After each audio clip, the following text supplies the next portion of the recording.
Hello everyone, welcome back. It's Space Engineers Plus Me, episode 78.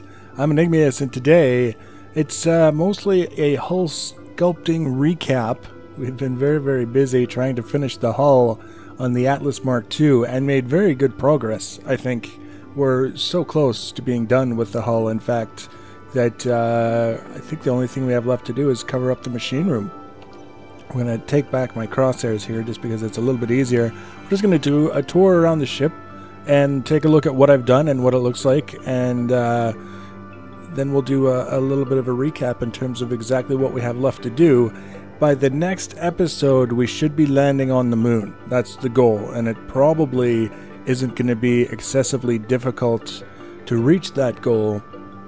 So let's see what we've got here. I mentioned in the last episode the way things were going on the back end.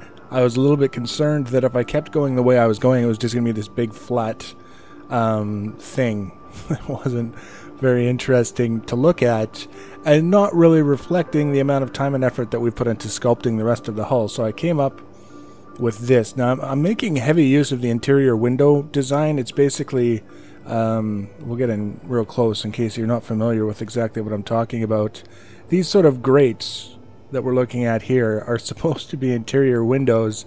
I use them as exterior grates. So, I mean, we've got the machine room. It's bound to get pretty warm in there.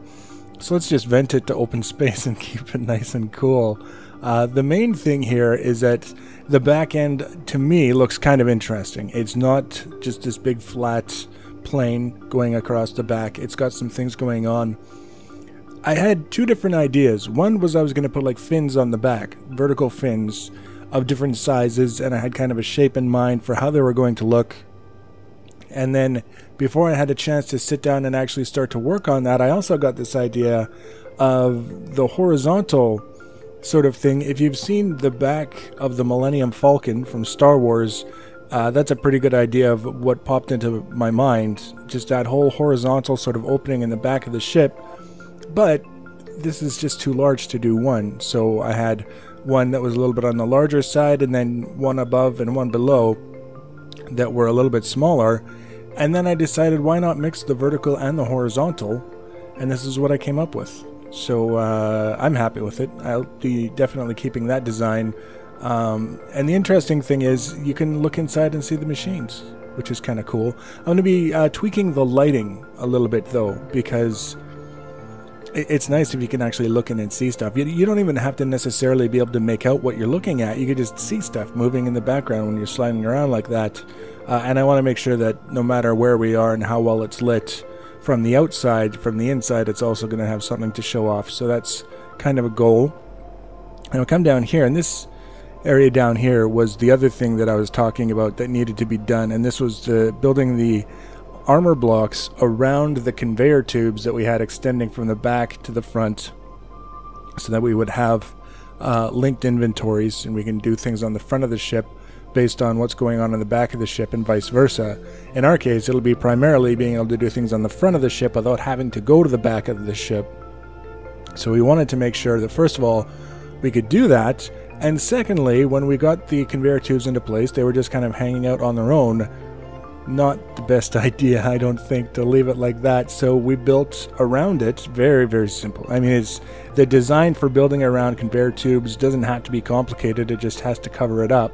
And we used a lot of the 1x2 slopes and angles and things like that where we could fit them, and the rest was 45-degree slopes and grates.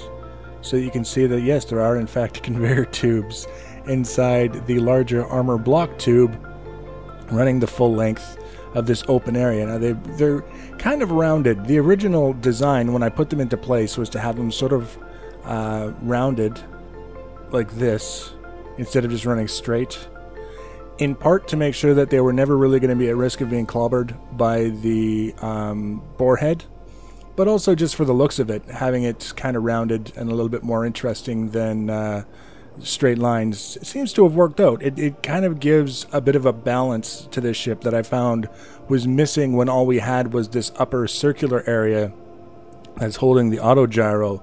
So again, really simple stuff, nothing particularly complicated, and it worked out well. It took a little while, but it worked out well. And that's another one that was kind of bugging me because it wasn't going to be this big deal. It wasn't going to be something that was especially difficult, but it had to be done. So now that it is done, I feel much better. That brings us to all this stuff that's going on down here. Now, I mentioned previously that if we were going to have windows anywhere on this ship, the area that I thought made the most sense was the one where you could look down and see what was going on with the borehead from the inside of the ship. That was basically the only specific thing that I had in mind in terms of design for the airlock on this ship, was that there would be a spot where you could look over and see the borehead. So that's what we did. We've got some windows here. This is the polarized side, or I guess you could say this is the dark side of the polarized glass. So you can't really see too well exactly what's going on behind it, but we'll get close to that momentarily. We come in here. I don't even know if I'm going to put a door here, to be completely honest. This will be the first access point to the ship when you're heading in towards the airlock. I don't think it really needs a door. I think it just needs to be open. This is just open and convenient. You can see here we've got automatic doors linked to sensors, simple, straightforward stuff. I don't want to move that sensor, but I do want to see... Did I even leave away? I don't even think I did. That's fine. We can fix that. There we go. This is actually probably a hole that I will leave there for now, just like I've got one on the other side. This is just so you can see what we've got going on here in all of its glory. You can see some of it from inside the bridge, but not all of it. We've got mostly oxygen generators and oxygen tanks. We've got a pretty reasonable supply of oxygen tanks. Far more than we'll ever need, I think, to breathe on the bridge or to refill our personal oxygen tanks that we carry around with us. But there's no kill like overkill, and there's going to be no shortage of ice on this ship when we start mining down on the moon. So they're there and they're ready to go. There's a single solitary hydrogen tank up front as well, and this is going to be receiving hydrogen from the oxygen generators, as well as all the hydrogen tanks in the back. They'll be receiving hydrogen as well. The primary goal with having it here, as you'll see when we get around to the bridge, is again just having reliable, quick, snappy access to a way of getting your personal bottles filled without having to rely on... The conveyor system works good for a lot of things, but it doesn't really give you the opportunity to specify whether the bottles that you're moving around are full, partially full, or empty. And because of that, there's no really good way to kind of keep your bottles organized and going where they're supposed to be going without having some sort of issues if you're using the conveyor system. So by having direct access to the hydrogen tank itself, you bypass all of that fiddling around. Or on this side, just to show you very simply, 6 jump drives. That's all I could afford. Just kind of sitting here. So this thing will already be able to jump a little bit farther than the Atlas, I think. It depends on the weight of the ship, really, is what it comes down to. And if we want to add more jump drives in the future, there will be an abundance of space in the back, in the machine room. I've already kind of scoped it out to be sure. We'll be able to get all the jump drives that we need. The nice thing about having it here is that, again, I can look in from the bridge and see how well these things are being charged. Like, are they full? Are they on their way to being full? Are they empty? Are they gone? What's going on with the jump drives? I can look just from the bridge and see. I come down here. Again, nice convenient automatic door. Now this is that area that I was talking about, where you can kind of be inside and you can look and you can see what's going on with the borehead. It's got places where you can walk up. If we had, for example, if we were on a planet with gravity, if we set up a gravity generator on the ship, whatever, you can walk up and get a good view of things without having to use your jetpack, especially from up here. This is probably one of the best views in the house. Get a good view down. And of course, being an airlock, it's got doors there, and then a final door here leading into the bridge, which is about as Spartan as a bridge can get. This is almost disturbing. So you can see there's the jump drives, and you can see the meters on them, and also the lights, the dramatic blue lights. And then over on this side, you can see we've got 3 vents. When we turn them on, if we wanted to pressurize this area, we could do so with the speed of 3 vents. We've got an oxygen tank right here connected to the oxygen generators that will supply it. But if there was actually any oxygen in there, we can just go walk right up to it, swap in the tanks that need to be filled, and then take them out when they're filled. No problem. No fuss, no muss. Same thing with the hydrogen tank. It's the same thing. Even if we had gravity, we could be walking up the slope, put our hydrogen tanks in there. Even if we were completely out of hydrogen for our jetpack, we would be able to get them filled immediately, quickly, and easily from there. And then lastly, we've got a med bay, which I almost forgot. I didn't even put a med bay on the Atlas, if you can imagine that. I don't think I did. I don't remember putting one on. I don't remember using one on the Atlas. Maybe I just forgot after I put it on. Regardless, this one does have the med bay, so if we're down a little bit of health, we can top that up, and it's a quick and easy way to get a little bit of power, a little bit of hydrogen, a little bit of oxygen all at the same time if we need it. I seem to be running out of power faster than anything else these days. And then we've got the conveyor system feeding the oxygen and the hydrogen to the med bay.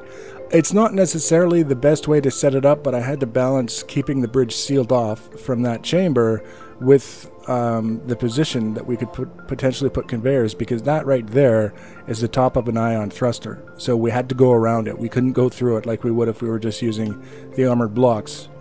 So that's why we kind of ended up with this weirdness here. I really wish that medbays had a port on the back to receive the oxygen and hydrogen, but it's top or bottom or nothing. So that's what we got stuck with in the whole thing. And that's basically what I've been working on. There was a lot of sculpting that went into this back area here. And if you remember in the last episode, that whole back area was wide open. And we can come out here, and it's not pressurized, so we don't have to worry about getting blasted out the door. So come around here, and we take a quick look at it.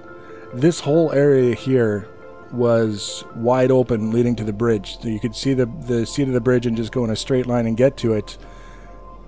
Now it's basically, it's a little bit busy just because of the way the angles come around in the circle, but overall I'm not unhappy with it. I actually kind of think it looks a little bit snazzy because everything is uniform. It's if this was just kind of random sort of angles and stuff, and then you look over to the other side and it was completely different, that's when it looks wrong. But this being consistent and uniform, one side to the other, really helps kind of make it look like it was done by design and not by mistake.